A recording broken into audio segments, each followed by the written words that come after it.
I was trying to think of something witty to say, but we'll just start with this. Hello and welcome to Attach Pass Podcast. My name is Ben Bailey. I'm joined by Beth Bergen over here. How you doing? Not too bad. How are you, Ben? I'm very well, thank you. Full disclosure, we're both aware that we've been away for quite a while. That's because of life things, like I've been moving house and stuff, and it's been a lot more involved than I thought it had been. You've had work commitments and things that. Yes. There's just been loads of things going on in both of our lives that have made it a little bit more difficult to be able to record stuff and edit it. The editing's the biggest one, right? Recording takes about an hour and a half. It's the editing that takes like 8 hours. And it's not time I've got at the moment, or hadn't got. Now we're back to some level of normality, so we are back with you. On the podcast, which is great, a mid-tier podcast by very mid-tier players, as we'll sort of go into later on. But yeah, we're sorry about that delay. Thank you for bearing with us. I know this is going to be released like not on a Wednesday, so enjoy that. It's an extra bumper episode. But yeah, Beth, talk us through what we're going to talk about today. So today we're just going to do a quick run-through, an episode-long run-through of our EUIC experiences, talking through our day 1, day 2, and just our overall thoughts and views on how the weekend went and how mine and Ben's first international went, since I've never been to an international and you've never been to an international, so first experience for both of us to dig into and see how we found it. Yeah, it was... I guess we're starting off with basically just how we found it. So I had a load of fun, like a load of fun. I got a bit salty at the start of the weekend. We'll delve into that a little bit more. But yeah, in terms of the whole experience, I had a load of fun. It was really, really great to see. I enjoyed the Pokemon Center, even though we queued for ages to get in. Forever. Yeah, it was an hour and 20 minutes past our slot. Yeah. And then we had to queue for another 45 minutes in the second queue or something like that. Yes, it was insane how long it took us to finally get through that queue. Yeah, we ended up playing Pokemon in the queue. We did, yes. And on the train, actually. Yes, if you've seen Ben's Twitter, you will have seen that he tweeted out 2 photos of us playing Pokemon. Yep. And both of them were in situations that I think neither of us ever expected to be playing Pokemon. Yeah, it was... it was definitely something that I sort of didn't start my day on the Thursday, which we travelled down on the Thursday, going, do you know what? I'm going to be playing Pokemon on a train, and then sat down in a queue amongst like another couple hundred people. Yeah. We got a couple of funny looks, but we also got some observers watching us play the games. We did. We got some people who were there proper using us for a bit of enjoyment and a bit of entertainment while we were waiting, especially since it was quite a long wait. Yep. Admittedly, I found out that it was to do with technical issues that they'd had earlier in the day. Which right. Okay. Oh, yeah, the internet went down in the Pokemon Center, which meant people couldn't take payments. Yeah. So completely something they could not control themselves, which... They did the best they could. When we went back for a second slot, what you got, we were able to get in and out a lot quicker than what we did the first time. Yeah, it was really quick, wasn't it? It was, yes. I think part of that was because we went on the Sunday. And we did, yeah. A lot of the stock had already gone. Yeah. But yeah, the Pokemon Center overall, how did you find that experience? It was interesting. I'd never been in a physical Pokemon Center before. My parents have been to Japan, so they've seen... the physical Pokemon centers they've got out there. They've sent me photos, and I've seen photos of what they're like out there, but actually being in one was a bit more surreal because it's not an experience that we get often. Nope, it's very, very rare.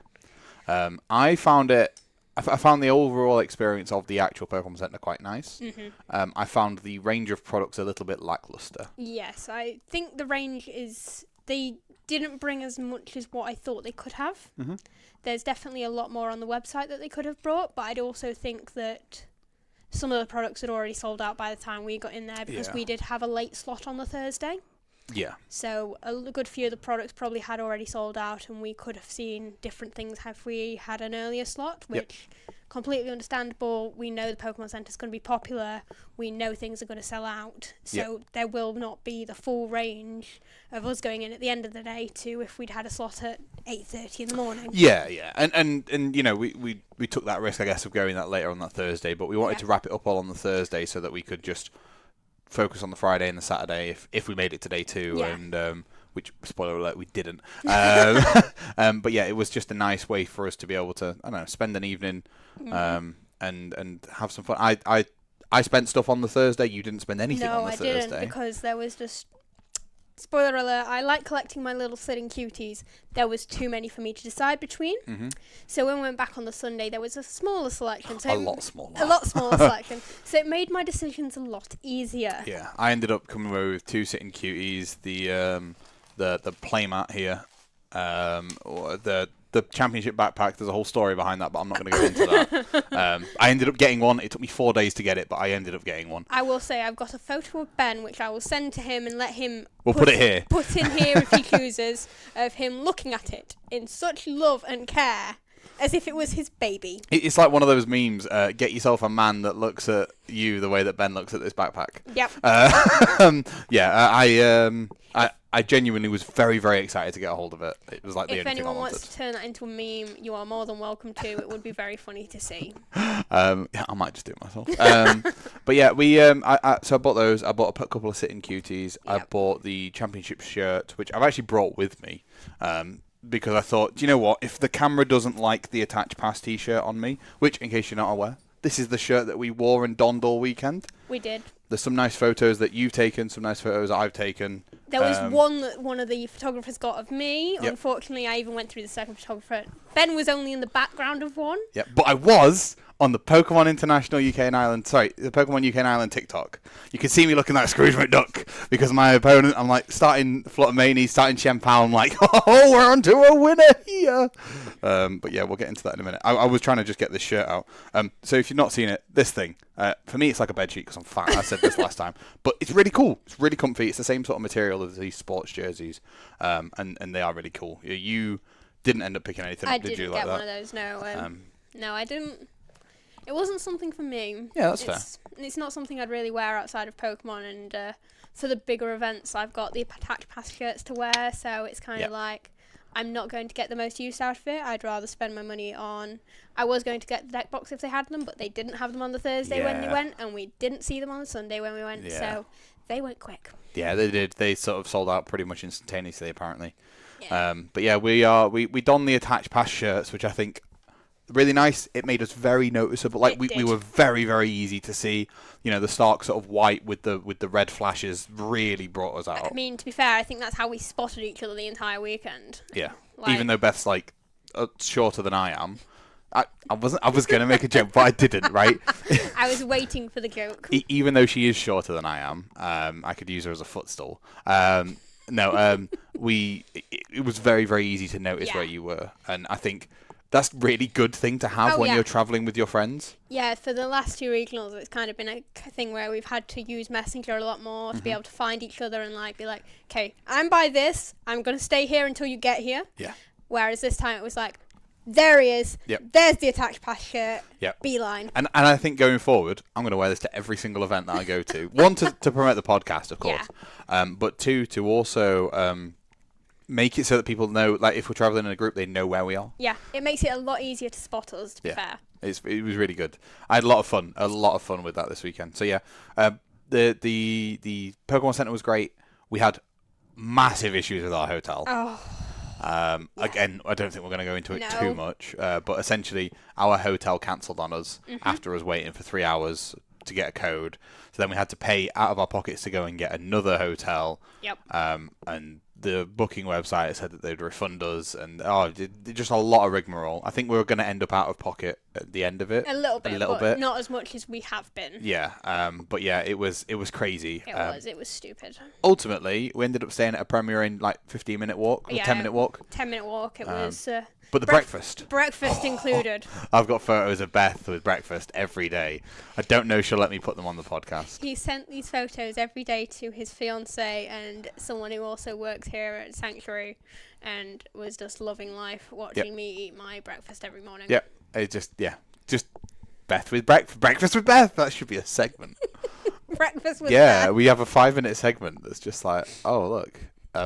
What did Beth eat for breakfast this morning? Well, this morning it wouldn't have been a lot because I did not get up till 10 a.m. Did you not? No.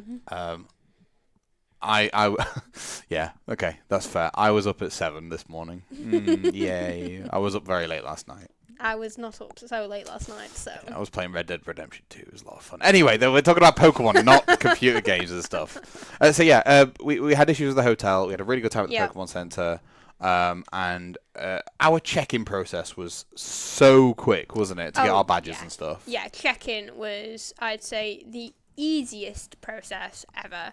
Like, was literally short queue, get up to a tablet, scan your QR code. Some people asked for your ID, others didn't. And you just got your badge that easily, and you went on your way to collect your little welcome mat. Yep, which included the competitor play mat here. You can see it if I go to the wide shot. Ben goes to the wide shot. Hey guys, competitor. Future Ben hates editing in wide shots, so enjoy, mate. So yeah, we got that. We got a hat. We got sleeves, a deck box. Yes. A pin. I love the pin. Oh, the pin is incredible. I think that is one of the best things in that little kit. Did you see the staff pin? No, I did not see It's a red one with iron thorns, and it says, 2024 European International Staff. Ooh. It's gorgeous. That does sound gorgeous. It is beautiful. I made it a thing over the weekend to go and try and take photos of everybody's passes, because all the passes had different iconography on them. Yes, it did. Competitors had Iron Valiant. Spectators for 3 days had Sandy Shocks. The Thursday was Brute Bonnet. Sorry, the Friday was Brute Bonnet. The Saturday was Iron Thorns. And then the Sunday was Iron Hands. Yes. And then Media had a Slitherwing. No, Iron Moth. Iron Moth. No, it was Slitherwing. Yes, Slitherwing, and then Access All Areas had Iron Bundle. Yeah, and then Media had Screamtail. Yes. The only the Talent had Screamtail. Talent has Screamtail. Yeah, sorry. There was 2 passes I haven't got photos of. So if anybody in the comments went and knows somebody, I need a Talent one, which is going to be like impossible to get hold of. I mean, you've got connections to try and get one. I do. I am trying. And then I also need the Thursday Brute Bonnet because I missed it. I'm guessing you hit up our friend who got you the... I actually hit up 4 different people. Yeah. And went, please somebody give me a staff photo. They did. Obviously not with their name or their QR code on it, just the artwork. You didn't want the name or QR code. Nope. Like, that's what got you the photos from a lot of people, was you just said, I literally just want the Pokemon, I don't care about the rest of it. Yep, I just think they're really cool. I'm not even going to post photos of them up here or anything. I'm just going to be like, look, that's for my collection. I want them. They're cool. Yeah, they are not something that you wanted for the internet. You just wanted them to have for yourself because it was a nice little... I'm a graphic designer by heart. That's my original job, and I really enjoyed it. So it was nice to see them, and I thought they were really, really cool. Okay, he's a design nerd. I can't escape them. Yeah, well, I mean... your partner's also a designer, isn't she? Yes, so I can't escape them, is my exact point. Yay, we're everywhere. So yeah, that was great. Vendors at EUIC. I was disappointed at the quantity of vendors. Not the quality of vendors, but the quantity of vendors at EUIC. Yes, I'd agree with that to an extent, because they did also include some fun games and bits what they don't include at standard regionals, which I think gave spectators more of an experience, and people who weren't playing on the Saturday and the Sunday something else to do, which was nice, because normally when you go to a regional, once you've done with the main event, you haven't really got a lot else to do. Yeah, you can do side events, but outside of that, there's no like... I mean, they keep trying to push Pokemon Yoga, but there's no like Nintendo booth or speedrunning bits or mini games that you can play on the side, which was really good. Yeah, it was really nice having those there. Which I would have liked the ice cream van to have not been there, and had more. You could have hit 2-3 more vendors around that little bit there. Yeah, you could have. So yeah, I think it was just quantity of vendors, not quality, because all of them were rammed all of the time. And they did seem to provide a lot of what people were looking for stock-wise, which was great. They did. But I just think if you had more quantity of vendors, you would be able to appease more people. Because there was multiple times when I had to make multiple trips over to the vendors, because I'm like, I've been waiting in a queue 15 minutes. My round's about to start. I can buy 3 cards that I can physically see right there, and then I've got to go. Yeah. And I ended up going so many times, and it was just like, I'd like to just do it all in one and go. But unfortunately, that wasn't. My only gripe was the setup that Magic Madhouse had. Right. Was they had all but like their big hits sat in binders. Right. So you had to wait for about half an hour sometimes to get to the binder. Yeah. Because as soon as it came free, someone would just like dive in, and it'd be like, if you don't dive in quick, you're not getting to that binder for another 20 minutes. Yeah, I think hopefully they learnt a lot.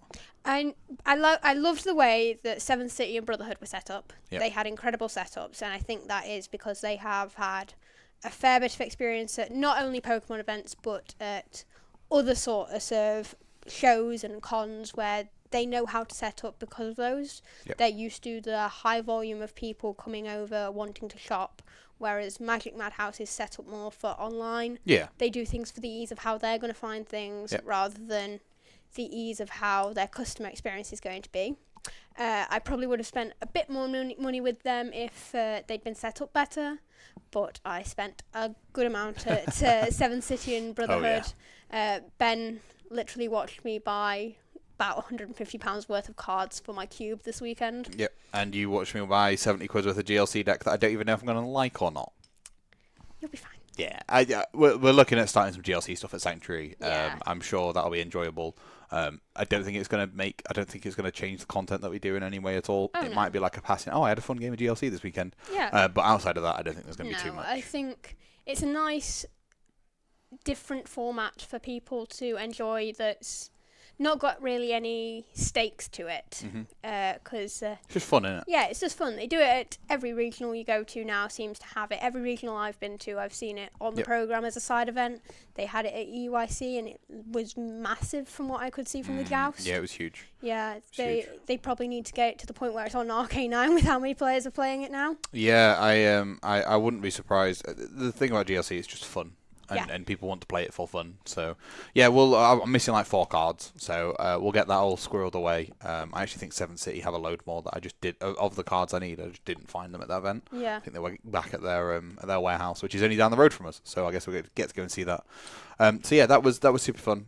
We had a lot of fun. Should we talk about our decks real quick? Yes. And we'll go over experiences. Let's talk about your deck first. What did you take to EUIC? So I took Future Box. I decided not to go for the pure Turbo Hands build just because when I was testing it, it was not as consistent as I would have liked. Okie dokie.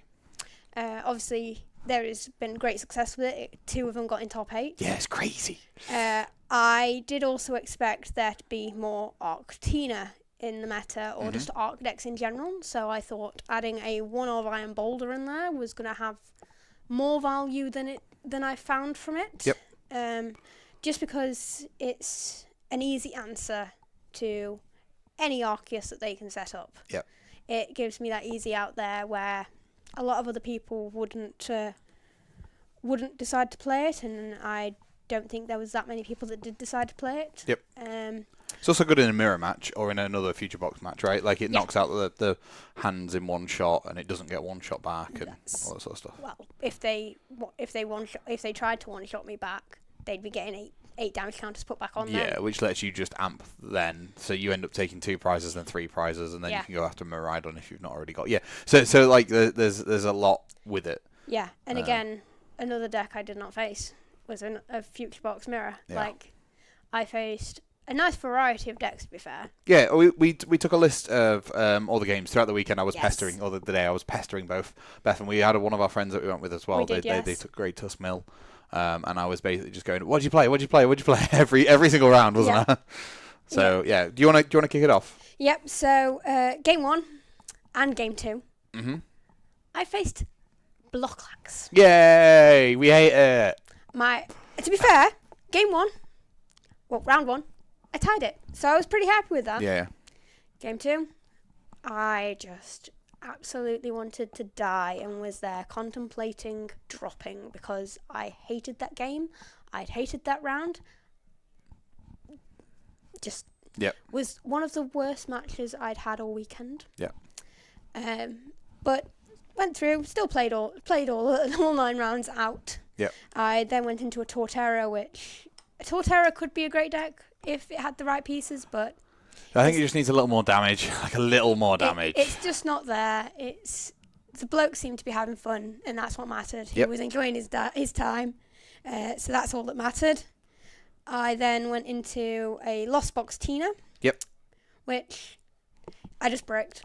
that was completely on me. My deck, it just decided to not function for that round. So far we're 1 win, 2 losses, 1 draw, right? Yes. Yeah. So, yeah, because you beat the Torterra. So I was 1-2-1. At this point, if I'd wanted to do day 2, I had to win out. Yep. I went and faced a Champao. You did not win out. I did not win out. I did not win out. I lost to that Champao. I prized half the pieces I needed to be able to get a win in both games, so I knew that it was going to be a loss, and it was going to be a case of, okay, try and win out for points. Again, that did not happen. I played into another Champao, and we went 3 games in that one. Yep. I won 2 of the 3 games. You took vengeance. I took vengeance on the Champao to the point where I amped it for 220 damage to take 3 prizes off it to win the game. So you were 4 crowns plus a booster capsule on that one Iron Hand. You put all your eggs in that one basket. Oh, no. This was my second Iron Hand. Oh, okay. So you'd already bat onto it. I'd already bat onto it. Yeah, okay, I'd set it up that way. I'd already taken 2 prizes with the other one. Yep. So it was a case of, I'll take 3 prizes here. You've got no answers to me. I can then take an easy 1 prize with anything on my board. Yeah, no, that's fair. So you took vengeance on the Champao. I took big vengeance on the Champao. Have we had your... No, carry on. Go to the next bit. I'll hit that bit later. And then round 7 was Tuskmill. Yep. Again, it was a fun matchup. Like, I could not complain at all in that game. That was a draw, wasn't it? That was a draw. Yep. Then I went into a Zard game. Yeah, now... I got told off by a judge for this game. I don't know if you knew about this. I did not know about this. So you sell your bit and then I'll interject with my tiny story. So the game 1, we went the distance. So it took like 35 minutes to play this game out. Yep. It was very close at the end. I took game 1. Yep. Game 2. Which into Zard was... I mean, you had leaves, right, for the tech. I had leaves. But, it's still impressive. Yeah, I had leaves. Leaves was what won me the game, to be fair. Leaves took out the last 2 prizes that I needed. And then game 2, the guy bricked. He had a Radzard and was getting nothing else. So No. He had a Charmander, which you iron bundled off into the active. Yeah. You went, iron bundle? Yeah. Pop it? And I could see his face. He was just like, yes, fine. Yeah, iron bundled his Charmander, and then he was stuck with the Radzard, and that was all he had. So this game got interesting because you peak accelerated onto the Zard, the Radzard, after you'd knocked out the Charmander. Yeah, because I had nothing else set up at that point. And I was stood trying to. I think I was getting some photos of you, or I was stood. I'd finished my game. Yeah. And I was stood watching your game. Admittedly, full disclosure, I should have been stood on the other side of Beth, so I was behind her, not in front of her, but I couldn't get round because there were people at both ends. So I just stood. I thought I was out of your eye line. I thought I was well out of the way. And I was looking at what was happening, and I noticed that he'd only put 40 damage counters on his Radzard. Yes, but at that point he'd asked me, am I okay just to put the 40 so we know that's what's remaining? So I didn't hear that because I'm far enough away. I can't hear what they're saying. I can just see what's going on. And I thought, well, hang on a minute. She's got crowns on the board, plus this. There should be 120 damage going on this Radzard, not 40. And so I'm there going, what? And I'm puzzled. And the judge comes past, and he's like, sorry, mate. Are you okay? I'm like, yeah. Sorry, I'm just watching this game. He's like, could you do me a favour? Could you watch it from elsewhere? Because I can see that you and your friend are both wearing the same shirt. I assume you're in this team. I'm like, yeah, that's my friend. We come across, we played. And he goes, yeah, well, can you just watch the game from out of her eyesight? And I'm like, oh. Okay, sure, that's fine. And I didn't think you did notice I was there. I didn't notice he was there. I was too busy on what was actually going on the table. And it wasn't like I was this close to Beth. Not even if I go to the wide shot, you'll not be able to see how far away I was. We were probably at the corners of the room, away from each other, a good 10, 12 meters or something. And then he goes, and I was like, oh, okay, yeah, that's fine. And I was just sorry, I was a bit puzzled because I think there's a misplay going on. And the judge was like, what? And I'm like, oh, I'm not getting involved with anything. I just think that something's happened, right? He's like, oh, well, do you want to tell me what it is? I'm like, well, yeah, so my friend had used peak acceleration, and it looks like there's only 40 damage been marked on the Radiant Zard when it should have been 120. And at which point, he doesn't even look at me. He just walks straight over to the table. Yeah. And then he comes and starts talking to you, and I don't hear what he says. He comes over and asks about. Because he talked at you, not at the opponent. Yeah, he talked at me, and I turned around and went, "No, that's how much is remaining."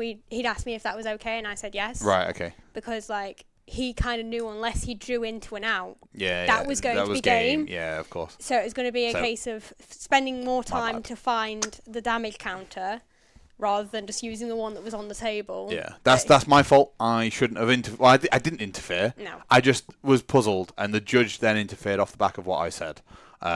But the judge is doing their due diligence, I guess. Yeah, that was a pure due diligence and completely fair from him. Yep. Because obviously, if he was just an outside observer, had seen I'd done the damage, and then just saw 40, they probably would have interrupted anyways on their own back. Yeah. So it's it's one of those things of going. I shouldn't have been so close, I guess, but I don't think I could have been much further away and not been able to see what was going on. I mean, I have no idea. I didn't even. You weren't even aware I was in the building. I knew you were in the building and in the same room as me, but I assumed he was in the middle of a game, since Ben's games, apart from like 1 or 2, went to time. Yeah, we'll talk about that in a minute. So yeah, that was your round 8, and your round 9 was Azard again. Yep. A really enjoyable game. Like, I played against a player from Germany. She was lovely. Played Zard. Game 2 and 3, I just bricked and couldn't find any answers to what she had. Right. Okay. But yeah, her game and round 5 were 2 of my most enjoyable games of the day. Round 5, I couldn't keep finding answers to what he had, so I kept bossing up his Bidoof and killing his Bidoof. And he was just finding it funny too. So it was a nice, enjoyable game in the middle of the day, just to keep the spirits high. Yeah, no, that's fair. It sounds like you had a pretty decent end to your day. A pretty rough start with double Blocklax.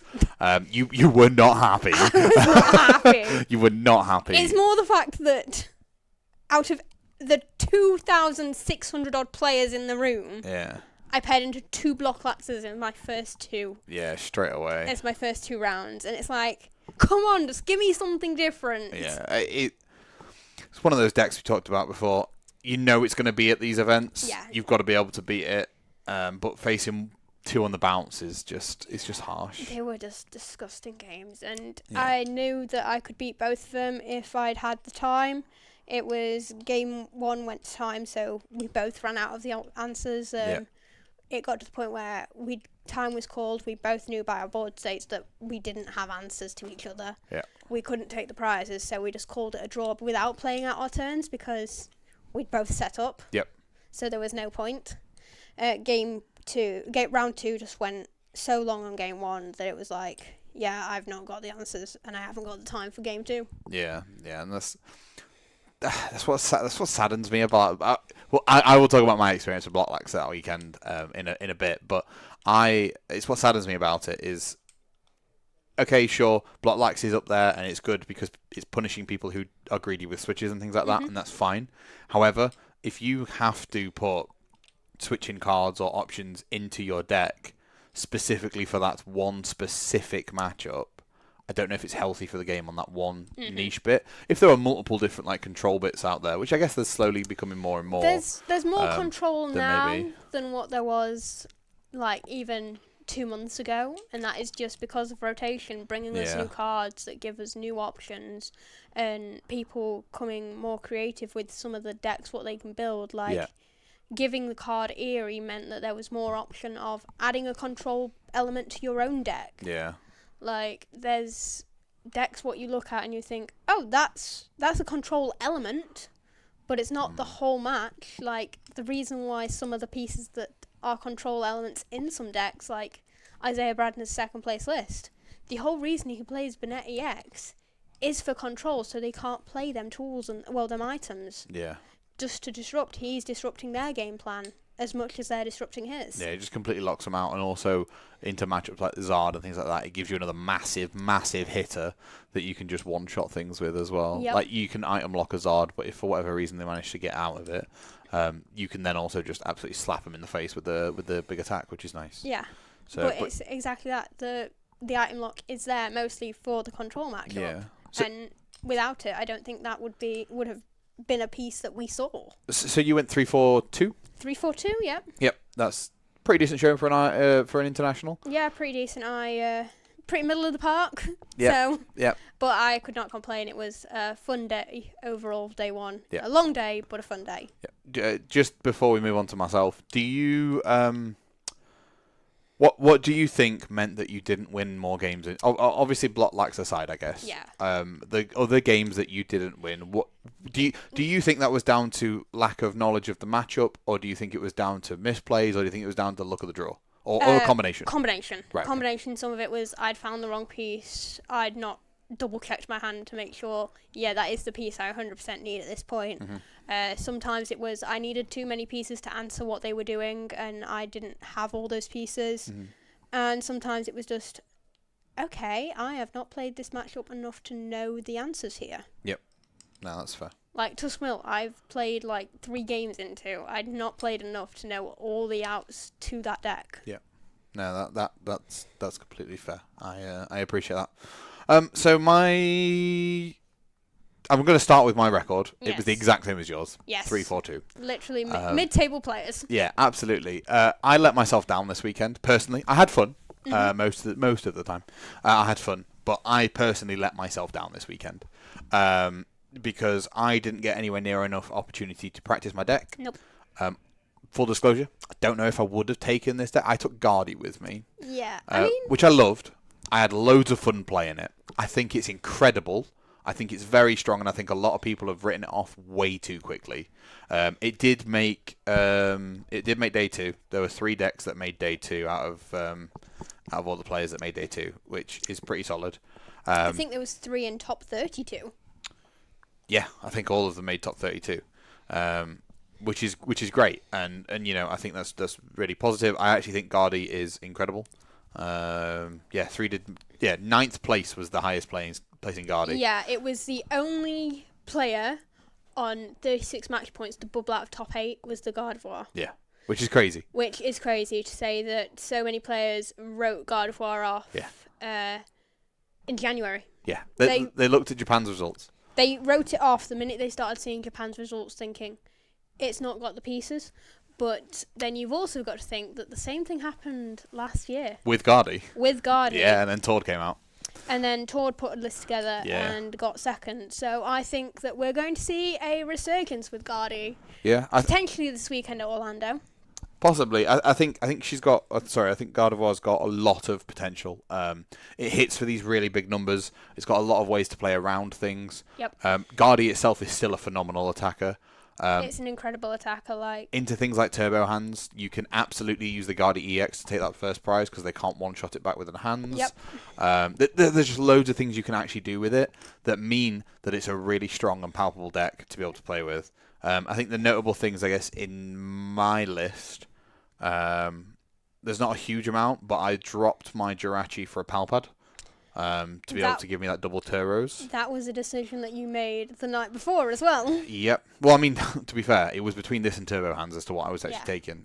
Personally, I think I would have enjoyed Turbo Hands more, but so I've got that. I really, really loved Gallade. Having Gallade was incredible. Yes. I think incredible. Gallade's underrated and is going to be seen a lot more in a lot of the decks going forward. I don't think just Guardy lists, right? I think you can absolutely run Gallade in things like if you end up doing Raging Bolt, with a Guardy engine, you put Gallade in there because finding that Sardas every turn. Anything that is running a Guardy engine. A curlier one, yeah. Well, even a curlier engine. Yeah. Even if you're not running Gardevoir EXs, putting that Gallade in could make the difference between finding the supporter you need every turn. Yeah. And bricking. Because let's be honest, it's like a budget Pidgeot, and it's definitely a budget Luminion. It's not a 2-prize liability. No. Unless it's into hands. I mean, to be fair, I'd say it's better than Luminion because Luminion you can only use when you put it into play. Yeah. Whereas Gallade you can utilise every single turn. Yeah. But also it's a Pidgeot EX that is a 1-prizer that hits harder than a Pidgeot EX does, and most of the time with the Pidgeot EX you're finding a supporter. Yeah. Most of the time. Yeah. Obviously there are some times where you need to find that Zard or that Candy or whatever. Sure, I appreciate that. But most of the time you can find, in a deck where you probably are running a Curlier engine, you can find the Arven, and then that finds you the Candy. Or whatever you need to find, right? I think the Gallade was probably the MVP of the weekend. Yes. For me. So many times you came out of rounds going, Galade's dumb. Galade's dumb. Galade just found me everything I needed. Galade got me the answers. Yeah. In the games that I won, certainly Galade was the answer to that. Yeah, I think that the answer to beating Guardy going forward is getting rid of the Galade as soon as it goes on the bench. Yeah, and I think from a Guardy player, they'd love to see that because it gives you that extra turn to set up the Drifloon or the Guardy or whatever you need to set up the Screamtail. Until we get the little stadium that's coming that Ben hates. The one that turns off tools? Mm-hmm. No, just vacuums, mate. Bring back Vax. I think Vax need to be in every list anyway. I think you need one or two. I mean, I ran 2 all weekend. I didn't run any in Guardy. Did it hurt me? No, not really. But that's because of the matchups I played. Speaking of which, round 1, I played against Tuss Mill. Wonderful guy named Jack Oliver. Actually friends with him. We've been talking about playing League of Legends together and potentially going to other tournaments in the future with him. He's genuinely lovely. Yeah. Over the course of the whole weekend, we kept checking in on him. Yeah, and he kept, every time Ben saw him, it was like, how you getting on? How you doing? Yeah. Genuinely made a friend, which was quite cool. Yeah. But I was playing, obviously, Guardy. He's playing Tusk Mill. I have weakness onto him. So I just one-shot him with everything. And he never, ever finds enough to be able to get going. So I double won that one. Game 2, I played against Lost Turbo Hands. The Guardy's arguably worst matchup. Like, it takes me long enough to set up that they can just 2-2-2 on prizes with Turbo Hands. They go 2-2-2 before you even take a prize if they do it right. Yeah, if they do it properly. So that was really annoying. I played my Achilles heel, Zard, in Game 3. I entered him into everything he needed. I was going to say, your Game 3, I think you had the feeling I had after round 2. Yeah, it was really sad because I entered him into everything he needed both times to win the game. I took him down to... I was on 1 prize Game 1, and I think I was on 2 prizes Game 2. And I just couldn't pull it out, unfortunately. I tried to get the cheeky EUIC playoff. Oh no, that was a different game. No, I tried to get a Drifloon play. I managed to knock out 3 Zards using a Drifloon over that series, which is pretty damn good. Yeah, Drifloon is ridiculous and was definitely being underutilized before now, but it was never needed. Yeah. Game 4, I played against a lovely guy playing Chempao. Unfortunately, it was a loss for me. I won the first game and lost the next 2 on the bounce. Mm-hmm. So I won the first one. He scooped. When I'd only taken 2 prizes, but he saw my board state and was like, yeah, I can't do anything about this. I'm going to scoop. And then game 2, I bricked, and game 3, I bricked. So I'm like, oh, well, I can't do anything. I prized both my Manaphy and my Heavy Ball in game 2. And he's Chempao with a Greninja. So I just lose. And then game 3, I prized the Manaphy, but not the Heavy Ball. And I had nothing in my hand except the Rolts to start with. I had a top deck an Arven and had a choice. Either Heavy Ball for the Manaphy and set nothing up and pass, because that was my option, or Poffin, TM Evo, attach, get 2 Curliers out, probably lose them to Greninja, but if he doesn't hit everything, might be okay. You Poffined and... I Poffined. And I thought that was the better play, because he didn't have all the bits in his hand. He had 2 cards in hand at the end of his turn. Yeah. I'm like, okay, your Greninja's not even on the board yet. You have a Frigiback, sure, but you need to be finding an Irida, you need to be finding a Greninja, a Candy, a switching option, 3 energy, to be able to do anything with the Greninja. And a Bax. And I'm like, you cannot find all of that off 1 card, surely. Let me guess, he found everything off 1 card. Oh, he top deck an energy, a concealed card. He had Greninja in hand, which is fair. He didn't bench it. That's okay. He then concealed cards into a Irida and a Baxcalibur. An Irida and a Candy. He then used Irida to find the Baxcalibur and the Switch. I was going to say the Prime Catcher. And he Shivery Chilled into Greninja and had an energy in hand as one of his other cards. And I'm like, oh, well, I guess I just lose this game then. That's okay. I'll take that. So yeah, it was frustrating. I should have won that game. But game 6, I took vengeance on Chempao, which like you did. I was scorned, and then I proceeded to I lost game 1, and I'm like, not again. So I just steamrolled through him, which is fair. Oh, sorry, no, I was looking. Yeah. No. I've scrolled, sorry. I steamrolled through him twice. There you go. I scrolled down to your matches. Yeah, I steamrolled through him twice on game 5, which is fair. Game 6, I had a no-show. Yes, you did. Which is really sad. I got a win, yay, but I didn't earn it. My opponent just didn't turn up. I wasn't very happy. Game 7, I drew in Tinkerton. Yep. It did make me laugh how many times I heard Tinkerton mentioned the whole weekend. Oh, the man played, I'm pretty sure he played 15 Dunsparce and Dunsparces over that game, over one game. Because obviously they've got run away draw, which is incredible and horrifically underrated, right? It's a free retreater basic, which is a pivot, which is incredible. And the moment you put the stage 1 on it, it goes away and draws you 3 cards. It's incredible. It draws you 3 cards and then goes away. Yeah. But it made top 8 with Roaring Moon. It made top 8 twice with Roaring Moon? No, there was only one, I think, in top 8 with Roaring Moon. And yeah, it was number 7. Then one would have bubbled out and was in top 16 at least then. Because I would know there was 2 really high-performing lists. It was 16th. Yeah. But yeah, that was really cool to see. Like, really cool to see. It was a lot of fun. It was enjoyable to watch. And, I mean, I'm pretty sure when I first saw the Dunsparce, I told you it's going to be an incredible draw engine. Yeah, I mean, it's a good draw engine. I don't think it's better than Bavarel yet. I think it has time. I think But the Dunsparce doesn't lock itself, so... That's what I was just about to say. I think it's going to be a better draw engine if Control takes over the way that it's looking, because it doesn't lock itself in the active you can just get rid of it, which is cool. A barrel does, whereas a barrel you've just got to sit there with it there until you find the out. Yeah. Whereas the Dunsparce, you literally go, I'm going to pick this up, draw 3 cards, put it back in my deck, and put up whatever the hell you want to put up to attack with. It's pretty cool. I like it. It's good fun. I want to try and explore more decks using it, because that card alone is fun to play. So yeah, I drew against that, which I didn't mind. Game 8, I've got some expletives written down here. I double lost it to Turbo Hands. I thought the deck was stupid. I thought, what's the point in playing this game anymore? Why am I even turning up? I literally, I think my lowest point of the weekend. No. The lowest point of day 1 was then. I hated it. I hated it with a passion, because I was just like, well, this is stupid. I can't win. But that's my deck selection, right? Like, if I'm taking something that's got 200 HP basics, it's a bit different. They have to put more effort into making sure they hit that 200 with Ampy very, very much rather than arm press to be able to get ahead in prizes and yada, yada, yada, yada. So, yeah, I just played Turbo Hands and I just didn't like it. And then game 9, I played against a wonderful Italian man, and he was playing Arctina. And I probably had one of the best games of the weekend. Against that Arctina. We drew, which is great. You know, I don't mind drawing him on my way out of the tournament. But I won game 1, and then he won. I lost game 2, but I managed to pull off the Star. What's it called? Lost Impact with Mew EX. Yeah, I was going to say. I remember you telling me that you lost Impact at his Tina. Oh wait, no, that was day 2. Was that day 2? Yeah, that was day 2.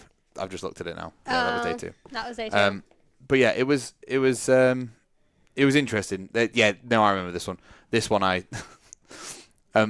he said some expletives about my Screamtail, because I was just killing things with Screamtail that game, because I'd not used it to attack once in the previous 8 rounds. Yep. Round 9, I was like, I need to see the little fluff ball get some play. So I whacked it down, started attaching tools, and just started hitting people with it. It was funny. I think I was, because I'd finished my round earlier than Ben did on my last round, so I went and found him and sat and waited. Right. And I heard what the from the Italian guy of Ben using his Screamtail, which I didn't understand why he said it until after the game was over, and I went over to Ben and was like, why'd he swear? Yeah. And he was like, I was killing things with a Screamtail. Well, one of the great things is I run 8 energy in my list. I managed to get all 8 energy plus a damage pump from something else onto it. So, and it had Hero's Cape on it. So, I hit for, what was it, 360 damage with the Screamtail onto his bench. I think it was Arc V-Star or something. I was just like, oh, by the way, Fluffball, go.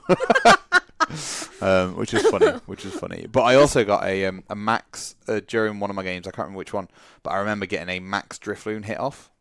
So maximum belt onto the Drifloon makes it 170 HP. You don't run maximum not belt. max Hero's Cape onto the Drifloon. 170 HP. Had 160 damage on it through accelerating all the energy onto it. 160 times 3 is 480 damage. Slapping with a balloon. So the balloon just went crazy. I mean, the balloon is crazy anyways. It takes away children by latching onto it. The Pokédex entry for it is very strange. If you don't know the Pokédex entry, do me a favor, go search up Driftman Pokédex entry. It's terrifying. But it's a little balloon, so it's cute, right? So yeah, I had an interesting day one. I didn't make day two. I was very disappointed. That was mostly down to practice time. I think if I'd have practiced as much as I did in Liverpool, ahead of Liverpool, I'd have done a lot better. Yeah. I'd have learnt the matchups, been able to play the matchups. I might have not even taken this deck. I think if I'd selected a deck sooner, I would have done better. Yeah. Well, we talked about this, I think, before Liverpool, right? We wanted to make sure that we were 2 weeks before the event with a deck locked in. Yep. Or a 58 locked in or something. And both of us, week of event, were like, what do I take? Night of event for me. It was Guardi or Turbo Hands. Yeah, night of event for Ben. I decided on the Wednesday. So I decided 2 days before we played. I decided the night before we left. I flipped a coin. In fact, I flipped the coin, didn't I? In the hotel room. We sat there and I was like, I think I asked my phone you asked Siri to flip a coin. Yeah. And it turned around and went heads or whatever. And I was like, oh, I guess that's Guardi. So I ended up playing Guardi. Yeah. Which is fair. I enjoyed it a lot. I still enjoy the deck. I think it's got a lot of legs or balloons, and I think it's got a lot of opportunity to thrive. It's just finding that 60, working out exactly what the placements of everything are, and going forward, if I'm going to play it again at a big tournament, I'm going to practice like hell for it. I've definitely found my deck now, though, I think. Future? No? For what I'm saying on the rest of the format. What are you staying on for the rest of the format? Does this lead into day two, or are you playing something different from that? I was playing something different to day two to what I was going to play. Well, tease us with the deck that you're looking to play forward. Lost Tina. Lost. It's going to break to itself like it did in the finals. Hey, I was not punished on Wednesday. You weren't punished on Wednesday, not like Isaiah Bradner was in the finals. No, I just could not remember how to beat Lugia with it. Poor Isaiah. I feel bad for that. We'll talk about that in a second. We are vastly running out of time on this episode. Yes, we are. So, day two, we both attended the Cup Not Cup. The joust. The Cup Not Cup. Yeah. That was one of the things I had in my feedback, was just run a cup. Every regional runs a cup. Yep. I'm pretty sure every international, up until this point, has run a cup. Yeah, normally they run a cup. They ran a joust. I assumed they were just calling it something funky. Yep. And from talking to a few people that we know, they assumed it was also a cup. Yep. They then found out morning of that it was not, like we did after we'd paid our entry fee. 20 quid ticket. Our £20 ticket that was on RK9, which is how they run every other cup. Yep. But this was not a cup. Nope. So it was a prize wall winning ticket thing. Prize war winning ticket thing where they just decided we'll run 6 rounds. You get 6 rounds of Pokemon, which for 20 quid, it's okay. It's an okay number of rounds, but just run a cup. Yeah, just do the cup. Do the cup. Give the play mat out. Give the points out. You know, I entered it nearly last minute on the Saturday night. The Friday night.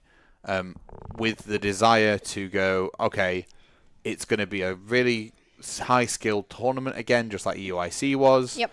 Because those that didn't make day 2 and want to prove themselves better will play in the cup, and that will mean that I will get a load more experience as a player. I'll be able to grow. I'll be able to learn my deck. Be able to do this, do that, do the other, and then it just wasn't a cup.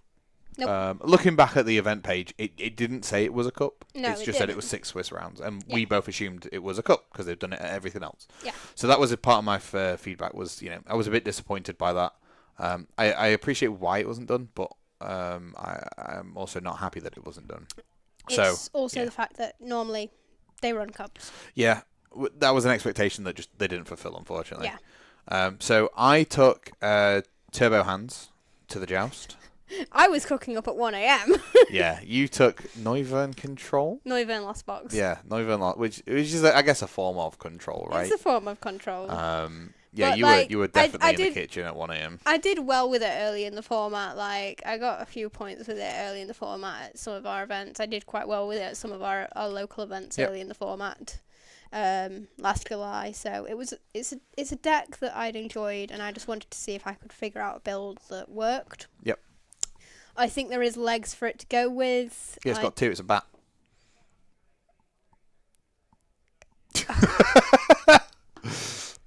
Sorry. Family friendly, Beth. Okay. I think it has got space to grow as a deck, and it could be a good deck. I just think there's better decks out there. Yeah, I think it's probably got some space. The problem is it's going to rotate next year with the comfies and stuff.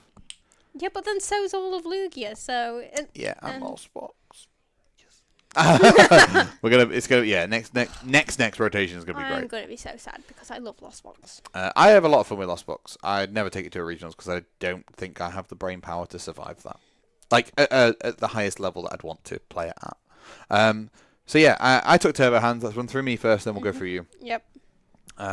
Game 1, I played into Zard, and I got the win. Into Zard with Turbo Hands, which is pretty damn good. I lost game 1. I took him down to... that was the one where I had the Mew EX in, and I bat onto it, and I was like, he's got to have a Candy and a Zard, a Candy or a Zard in hand, because he had a Quick Search Pidgeot and one Charmander, and I took out his other Zard. He had both in hand. So I was like, okay, sure, whatever. But I managed to take the dub both times because I just went super fast. Yep. Just a caveat, over 6 rounds, I only hit 2 double generators. And I hit like 6 single generators. Generators were not the play. The peak acceleration from the Miraidon's busted. A Mirage Gate on turn 1 is stupid. The Turbo Hands is exactly why I didn't take Turbo Hands. To be fair, I would still take it because on the times that it bumped off, the game was easy and done in 10 minutes. So yeah, Turbo Hands, I won into Zard game 1. I lost into a mirror match game 2. That I literally lost on a coin flip. I was going to say that you lose on a coin flip. I lost the flip. He goes second. He beats me game 1. I choose to go second. I beat him game 2. He goes second. I lose game 3. I did take him down to 1 prize though. Yeah. So I was like, sure, I'll take that. That's okay. And then game 3, I played against Turbo Hands. This was against a new YouTube channel that you guys should definitely go and have a look at. He's got his vlogs for EUIC up already, all 3 days. His name is Gym Leader Sean. Go give it a watch. He actually owns an actual gym too, so it's appropriate. But his favourite Pokemon, I think, is Gengar. So yeah, look for that YouTube channel. It was a very, very good game. Had a lot of fun. I think a lot of frustration from both our sides. Like I bricked game 1, he bricked game 2. But I think the way it worked was I won the flip and lost game 1. Ooh. I then went second and beat him game 2. He then goes second. That I beat him game 3.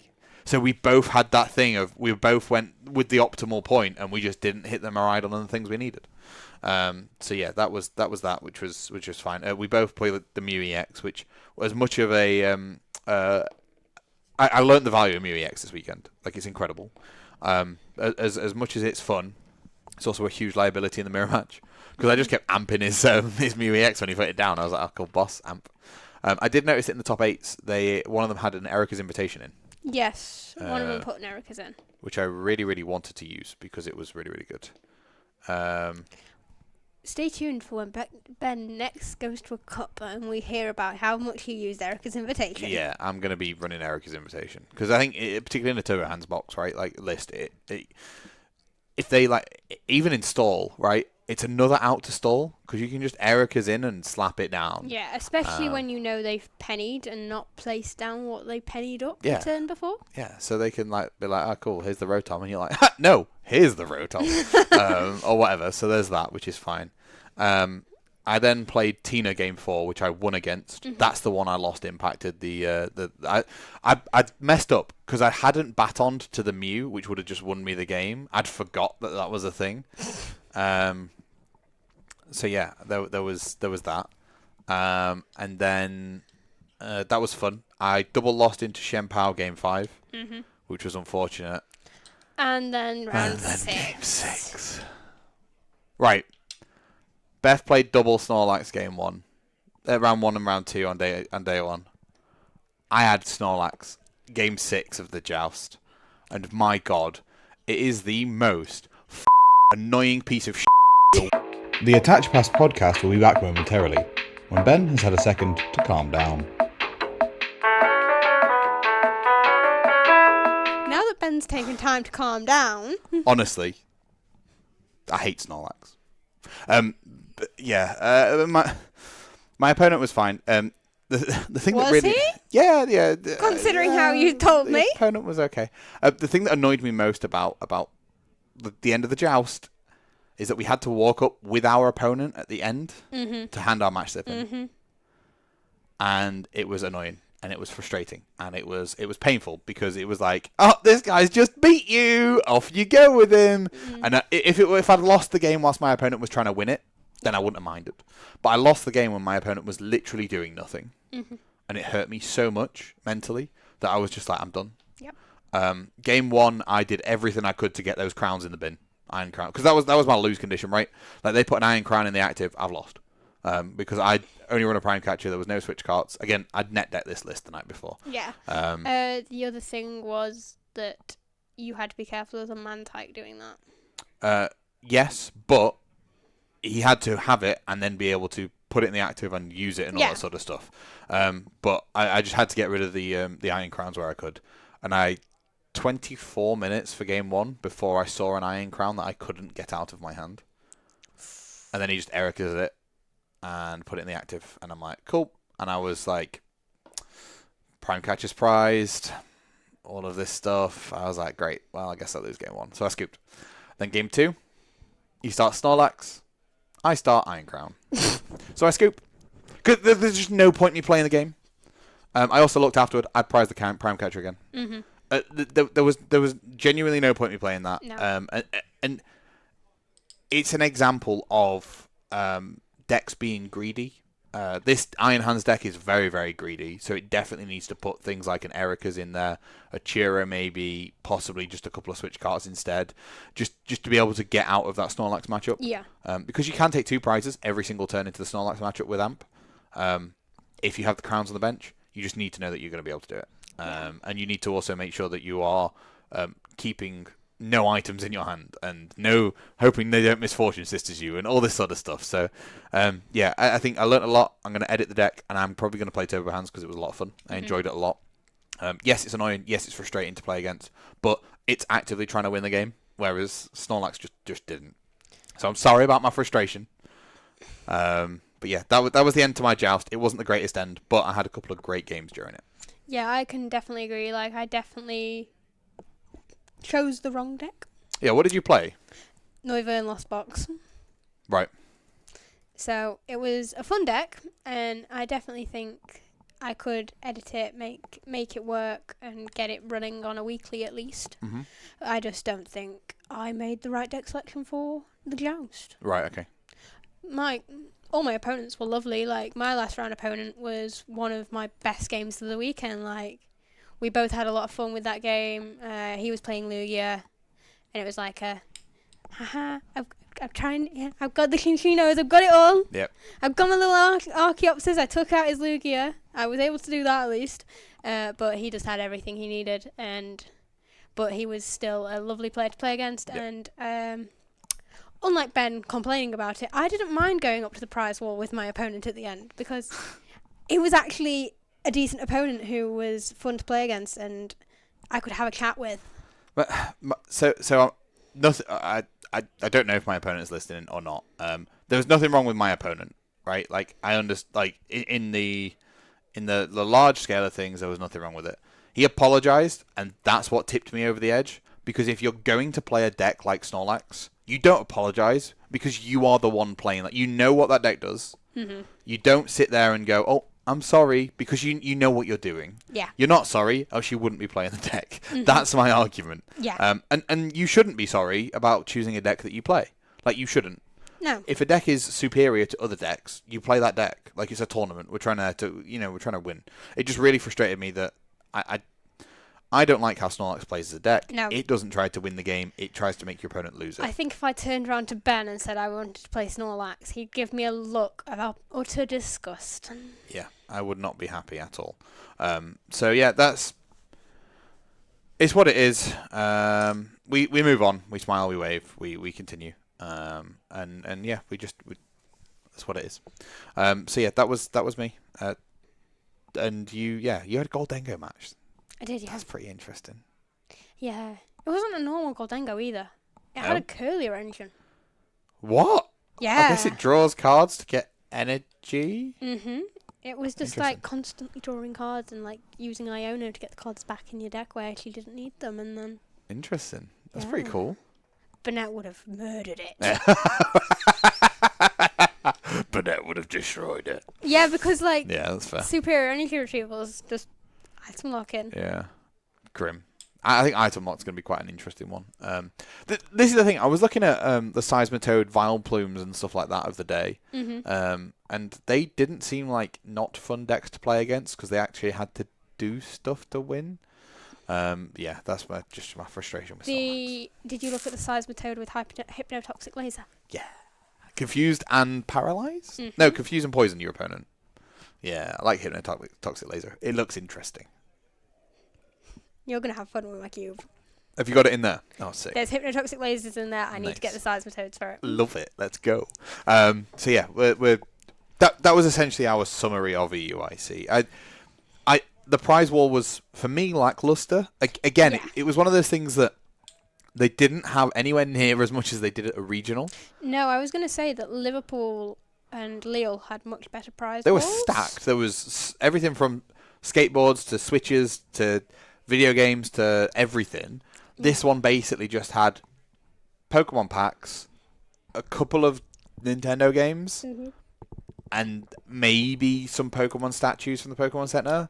Sitting Cuties and a few other plushies. Yeah, but I think it had a few exclusive playmats, but not many. No, they were all the Porygon one. They were all the Porygon one? The Pokemon Center Porygon one. Because I wanted a playmat. I had enough points to get a playmat. Because I was like, Pokemon Center playmat, let's get one. Normally they do like old regional ones. Yeah, they didn't have any of that. Well, Pokemon, you need to up your game a little bit in terms of your prize wall at your international. Is that Pokemon or is that EUIC? Is that Tournament Center though? Because Tournament Center do the prizing, don't they? No. Pokemon supply everything. Tournament Center are the organisers they partner with. Okay, sure. Because for the cash prizing, you have to have a local partner. Yeah, okay. It's why, Brazil, the LAIC one is very different. That Pokemon have nothing to do with that one. Oh, okay. That's all done by Copeg, which has its own issues. Right. But the reason why they have Tournament Center partnered is because they need Tournament Center to be able to distribute the prizing within the local region. Yeah, sure. Okay, that makes sense. Even though half the time it's not local regions that are winning it. Yeah. So yeah, that was our sort of rundown of EUIC, an hour weekend. I had loads of fun. I did too. It was a very enjoyable regional, international. Yeah, very enjoyable event. If you get an opportunity to go to an international or even a regional, I would say absolutely do it. Yeah. Set yourself a very realistic expectation though.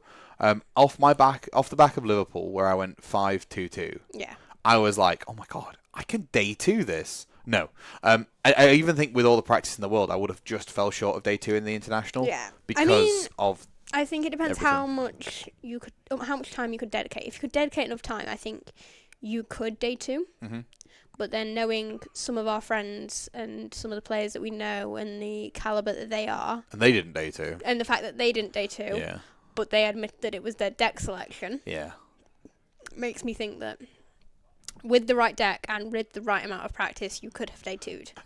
But we've got Twilight Masquerade, just before we leave, we've got Twilight Masquerade coming up. We do, next month, which is quite interesting. Yes. We go forever in the same format. We go for like nearly a 6-month stint in the exact same format with very little change. Yep. And then all of a sudden we have... Every 2 months or every 6 weeks or... We have like 6-week gap and we've got a new meta and it's like, can we just spread it out a little bit more? Like, give us a bit less of a massive gap? Like, I know we get a half set at January that adds extra cards. Adds like 8 cards that are relevant. Adds less than that, I'd say. I'd say we got like less cards than that would... Nothing changed up the meta, it just added cards to decks What are about? New EX changed the meta? Oh, you mean for Paldean Fates? Yes. Oh, okay. I don't know. Devo Charizard? Flame Veil Charizard's Charmeleon's pretty good. Yeah, but it didn't really change up the meta. What are you about? Paldean Students is OP. If you got 8 of them in your deck and 7 of them already in the discard, it's OP. No? Okay. Nemona's Backpack. If you've got 8 Nemonas... You don't need 1. You just recycle... Or 2. You just recycle them both. So yeah, Twilight Masquerade releases end of May. Pre-releases start on the 11th, so I'm pretty sure we're going to see. Well, we've already seen quite a lot of previews come out about it, but I'm pretty sure me and Beth will have a discussion at some point about all of the cards that we've seen so far and that are coming out. I think we've already seen most of the cards already because the Japanese set is next week, I want to say. Yeah, well, the second half is next week, isn't it? I want to say the second half. They've already had Blood Moon or whatever it's called. Crimson Haze. They've already had Crimson Haze, which has added some very nice pieces. And then they're getting Oogie Boogie Man. Oogie Boogie Man. A Pogoron. Oogie Pon. Oogie Pogoron. Mask Man. Thanks for watching, guys! See you in a bit! Mask Man? It's like a bad superhero. Oogie Boogie Man! Oogie... No, that's Nightmare Before Christmas, isn't it? Yeah! Ogre Pogoron! Ogapon! Ogapon!